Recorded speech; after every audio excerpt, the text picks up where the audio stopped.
A Secretaria de Desenvolvimento Rural do Estado da Bahia vai lançar um edital para selecionar instituições executoras de assistência técnica e extensão rural para a promoção do desenvolvimento rural sustentável e produção de alimentos saudáveis nas unidades produtivas familiares. A ação vai beneficiar mais de 36 mil agricultores familiares em todos os territórios da Bahia. Sobre o assunto e outros investimentos na agricultura familiar, a gente conversa agora com o novo secretário de Desenvolvimento Rural do Estado da Bahia, Geandro Ribeiro, nos dando a honra de recebê-lo aqui no estúdio da Tarde FM. Seja bem-vindo. Bom dia, secretário. Bom dia, Jefferson. Bom dia, nossos queridos. Bom dia, Fernando. Bom dia, nossos queridos ouvintes aqui da nossa querida e de grande audiência, a Tarde FM. É um prazer imenso estar aqui e já agradecendo aqui abrir esse espaço importante de comunicação para o estado da Bahia, não só para a capital, mas para todo o estado da Bahia, e pelas redes sociais, a mídia de uma forma geral, para todo o Brasil, ou seja, para todo mundo, né? E para falar de um assunto que interessa especialmente para quem é do setor, essa agricultura familiar, é uma área em expansão, acredito eu, aqui na Bahia. Em relação a esse edital, secretário, qual é o volume de recursos previsto para investimento no fortalecimento da agricultura familiar? Primeiro é importante falar o que você acabou de colocar aqui, Jefferson, a importância que tem a agricultura familiar para o estado da Bahia e para o Brasil de uma forma geral. E aí a Bahia, em especial, ela tem o maior número de agricultores familiares comparado aos outros estados. A gente está falando aí de quase 600 mil famílias, 593 mil famílias. Se você colocar uma média de 4 membros por família, a gente está falando aí de uma população que ultrapassa 1,5 milhão de habitantes e que está gerando emprego e renda no campo e gerando alimento para alimentar toda a população baiana. A gente recentemente fez um estudo lá na Secretaria e apontou esse estudo que quase boa parte dos produtos que chegam à mesa dos baianos, à mesa dos brasileiros, vem da agricultura familiar. 80% dos estabelecimentos que plantam feijão hoje são da agricultura familiar.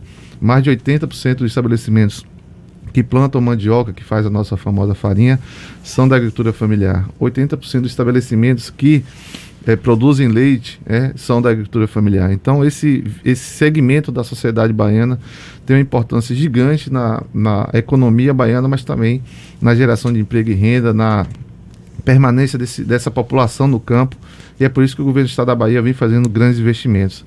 Esse edital da assistência técnica ele vem envelopado por isso, né? A gente está falando que a gente precisa ampliar um serviço tão importante, porque ele é indutor, ele induz as outras políticas públicas para que o homem, a mulher, a família permaneçam no campo. E a gente está falando de agricultores familiares, de assentados da reforma agrária, dos povos e comunidades tradicionais. Desses 593 mil, nós estamos chegando agora, com esse edital, a 130 mil famílias com esse serviço. E aí, o que é bom de falar, que diferente de outros momentos na Bahia, a assistência técnica hoje ela está entrelaçada com o investimento. E eu costumo falar para o nosso querido governador Rui Costa, eu falo, governador, o senhor fala muito do que fez na saúde, fala o que fez muito na educação, vem falando o que faz na agricultura familiar, mas o senhor pode reproduzir o que o senhor fala para esses dois segmentos. É o estado que mais investe na agricultura familiar comparado com os outros estados. A gente está falando, Jefferson, que nesses últimos 8 anos, 7 anos e 3 meses do governador Rui Costa, ele já aplicou 2,5 bilhões de reais na agricultura familiar, em assistência técnica, em investimentos de projetos de inclusão socioprodutiva, em água para consumo, em água para a produção, em seguro safra, que é um instrumento importantíssimo para a garantia de geração de renda quando há perda da safra. Então são vários segmentos que a gente vem fazendo investimento que dá essa oportunidade ao agricultor, à agricultura familiar permanecer no campo e gerando renda para o estado da Bahia e alimento, né? No caso desse edital, estou vendo aqui, é para a seleção de organizações da sociedade civil para dinamizar empreendimentos solidários que tenham mulheres em suas lideranças? Esse é um segundo edital, né? Nós temos um primeiro edital que é específico para assistência técnica, 36 mil famílias passarão a receber assistência técnica através dessas entidades. E por que o Estado, em 2015, mudou a metodologia da assistência técnica? Primeiro conceito básico é aquele que nossos avós nos ensinaram. Quem conhece de fato onde o calo aperta é quem calça o pé. Então a assistência técnica tem que estar lá localizada no município, tem que ser com pessoas que conhecem a realidade do município. Eu não posso sair de Alagoinhas e prestar assistência técnica e aporar. Tem que ser a turma de Aporá realmente que faz esse serviço de assistência técnica. Então é por isso que em 2015 o governador Rui Costa e o então secretário Jerônimo Rodrigues, ele fez uma opção de descentralizar o serviço de assistência técnica através das organizações sociais e através das prefeituras, utilizando a ferramenta dos consórcios. Por que a gente fez isso? Uma explicação básica. Quem conhece de fato onde está o problema é quem está com o problema. Então, esse conhecimento local, e aí a gente está fazendo uma revolução no campo, e ela é silenciosa, a gente precisa dar a voz a ela. A gente criou uma pessoa que não existia no serviço de assistência técnica, que é o agente comunitário rural. Esse ACR, ele é um jovem da comunidade que fica full time, presente 100% do tempo lá naquela comunidade acompanhando investimentos. Então a diferença agora do serviço de assistência técnica é que ela está entrelaçada com o investimento. Então por isso que é importante esse edital da assistência técnica, ele amplia ainda mais a chegar a essas 130 mil famílias que a gente vai fazer com esse serviço. O que você falou do outro edital de 3 milhões de reais é um edital inovador.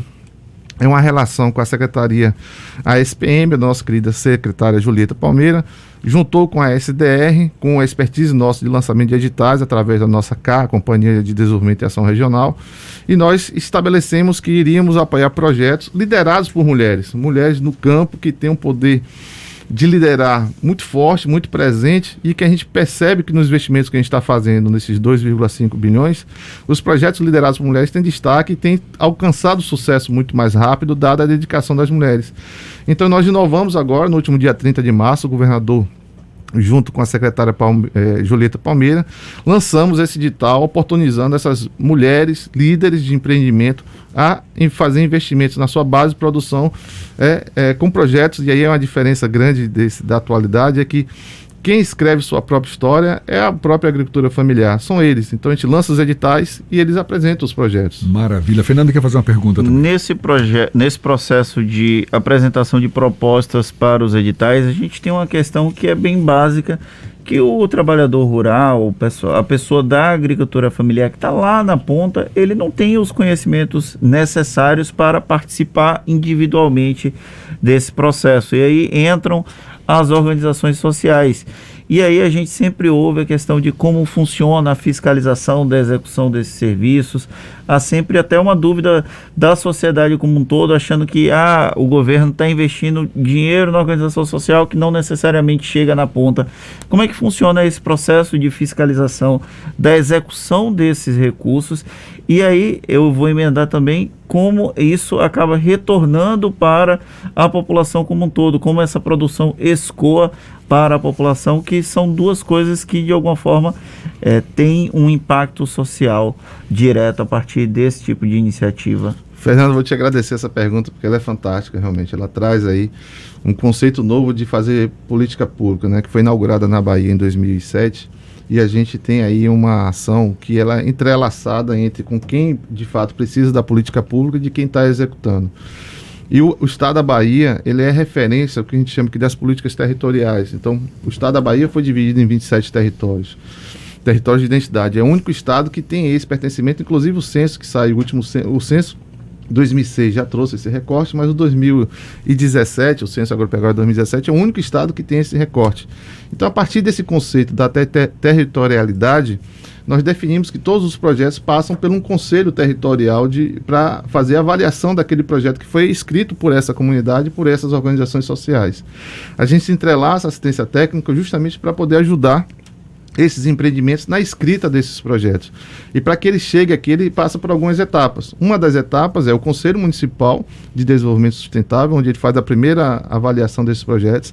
Passando pela essa primeira etapa, ele passa para a segunda etapa, que é o Colegiado Territorial, onde é um agrupamento de pessoas que estão ali na sociedade como um todo, sociedade civil organizada, poder público, e aí passa esses projetos pelo Conselho Territorial, ou seja, aquele agrupamento de pessoas que têm a identidade do território, para depois chegar na análise técnica nossa lá. Então tudo isso passa para a entrada do projeto nesse sentido.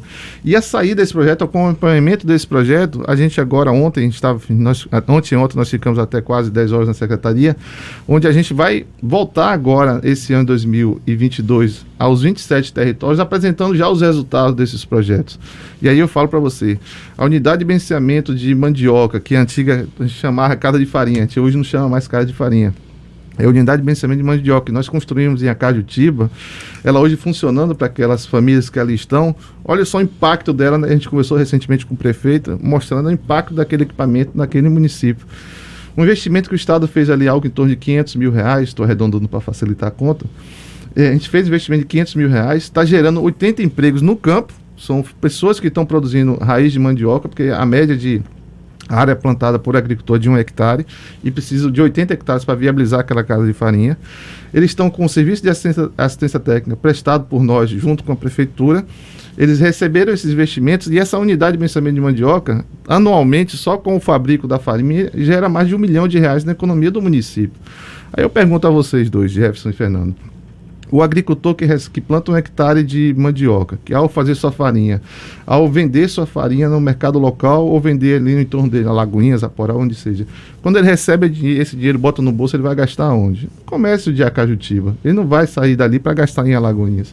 Então isso tem uma mola na economia muito forte, isso tem uma roda da economia muito presente em todos os municípios. É por isso que a gente faz esse investimento e é por isso que a gente está, assim, de uma forma muito assertiva, fazendo todo um processo de acompanhamento. E a outra medida que a gente faz é, os 2 grandes investimentos são com recursos do governo do estado, mas foi uma captação internacional. A gente foi atrás do FIDA, conseguiu captar $95 milhões para fazer investimento a partir de 2015. Nós fomos com o Banco Mundial e fizemos um novo acordo de empréstimo de $260 milhões. 50% desse recurso é do próprio estado. Os outros 50% o Estado vai pagar porque é empréstimo. A gente está falando aí de quase R$1 bilhão já aplicado só para a inclusão socioprodutiva. E por se tratar de investimentos internacionais, eles são auditados, eles são controlados por isso. E há 15 dias atrás, um desses projetos foi premiado com o melhor projeto de captação internacional, que é o Bahia Produtivo. Ele, dentre vários projetos, inclusive fora do Brasil, ele foi premiado. Então passa aí a seriedade desses investimentos todos que a gente está fazendo. Muito bom, é bom saber que a agricultura familiar está em expansão. E só para a gente encerrar, secretário, e o chamado agronegócio, a gente sabe que a região oeste do estado, por exemplo, é um grande polo produtor, são grandes agricultores que atuam lá, mas existe eu já ouvi de deputados estaduais a reclamação de que as políticas públicas não são muito voltadas para o agronegócio em geral, que há um déficit de potencial a ser explorado ainda aqui na Bahia, no extremo sul do estado, por exemplo. O que há de sinal no horizonte para que a grande agricultura também seja desenvolvida aqui na Bahia? Olha, Jefferson, os números apontam uma outra direção, né?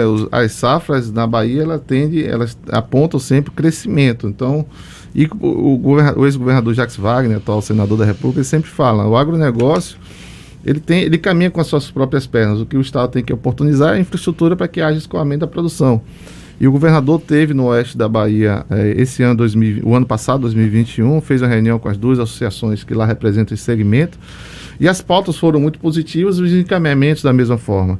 Mas eu queria destacar, por exemplo, o oeste da Bahia, ele é caracterizado, o extremo sul, como polo do agronegócio da Bahia, e são importantes. Mas também lá tem a agricultura familiar muito presente. Se vocês conhecerem, o Grupo Atarja é muito grande, tem importância gigante na imprensa baiana e brasileira. Lá tem uma associação lá em Vanderlei, que é a Dona Chiquinha, uma cadeirante que lidera lá um processo de inclusão socioprodutiva através da agricultura familiar, e tem o leite a leite de vaca como principal produto da sua associação, hoje cooperativa. A gente está fazendo investimento lá de mais de 3 milhões agora num novo laticínio em Barreiras, que é um grande caso de sucesso, e você percebe que o exemplo de Chiquinha lá em Vanderlei, ele vem aqui para o Baixo Sul, é o mesmo exemplo de Domingos aqui com a confecção de biojoias aqui em Tuberá, é o mesmo exemplo da cooperativa que nós temos aqui em Bicaraí, da Bahia Cacau, fazendo chocolate. Imagine, agricultura familiar, o assentado da reforma agrária hoje é um grande produtor de chocolate, né? Ou seja, uma reunião de esforço onde permitiu que assentados da reforma agrária estivessem produzindo chocolate hoje. Isso é um esforço coletivo de um Estado que enxergou aquele que mais precisa da política pública, e por isso que nós estamos lá fazendo esses investimentos. Você tem ideia como a gente está chegando longe, e aí é impressionante como A agricultura familiar está muito presente nos municípios. Em Pilão Arcado, há 15 dias atrás, nosso diretor-presidente da CAU, Wilson Dias, esteve inaugurando uma unidade de processamento de buriti, um produto típico daquela região que era esquecido, que as pessoas colhiam ali de vez em quando e agora está gerando emprego e renda para aquelas famílias. E se você tem ideia, ele rodou 140 quilômetros de estrada de chão para poder chegar ali naquela comunidade, comunidade muito afastada, e a gente teria que estar dando oportunidade àquelas famílias, e a gente vem fazendo isso. E no outro viés, enxergando que todo esse investimento precisa chegar nas mesas dos baianos e das baianas, o Estado da Bahia também inaugurou ali a partir de isso já foi a partir de 2018, a requalificação dos mercados municipais. Ontem eu fiz a gente está fazendo a sistematização dos nossos investimentos, para você ter ideia. Nós já estamos com 106 mercados municipais ou requalificados ou em processo de requalificação. Por que a gente está fazendo isso? É onde o agricultor, a agricultura familiar, ao produzir seu alimento, leva a sua produção. Então isso é uma grande revolução que está acontecendo no estado da Bahia, e a gente vem fazendo aí uma forma diferente de aplicar a política pública, porque ela está entrelaçada com a assistência técnica, mas sobretudo ela está dialogando com quem precisa da política pública, não é uma coisa que vem de cima para baixo. Maravilha. Secretário Geandro Ribeiro, novo secretário de Desenvolvimento Rural do Estado da Bahia, muito obrigado, parabéns pela nova conquista, que seja bem sucedida. Está chegando agora na SDR, então sucesso e conte sempre conosco, seja sempre bem-vindo aqui, bom dia e até uma próxima. Eu que agradeço aqui o espaço, falar também um pouquinho aqui, a gente não pode deixar de agradecer o ex-secretário Josias Gomes, que estava à frente da pasta. Eu era o chefe de gabinete dele, era o chefe de gabinete também do secretário Jerônimo, então a gente está desde o início aí na nossa grande Secretaria de Desenvolvimento Rural, e a gente está aqui para cumprir missão. A gente agradece aqui novamente o espaço, importantíssimo, o Grupo à Tarde tem como levar informação de qualidade, e a gente só tem a agradecer esse espaço, dando voz e vez à agricultura familiar, principalmente a população de Salvador, que não conhece tanto essa realidade, até os nossos docinhos, nossas geleias, que nosso querido Fernando falou que gosta tanto, é só ir ali no Salvador Shop comprar ali na rede da Economia Solidária, que está ali presente. Então podem comprar, está nas grandes redes, você vai encontrar iogurte da Copag, lá vai encontrar chocolate da Bahia Cacau, vai encontrar uma diversidade de produtos aí gigante aí da agricultura familiar. É só você olhar na prateleira, Fernando, tem lá o selinho da agricultura familiar, tem aquele selinho, é da agricultura familiar, pode comprar, que é bom, que tem qualidade, e a gente aqui agradece mais uma vez o espaço. Tá certo, muito obrigado também mais uma vez. Agora 8h47 na Tarde FM.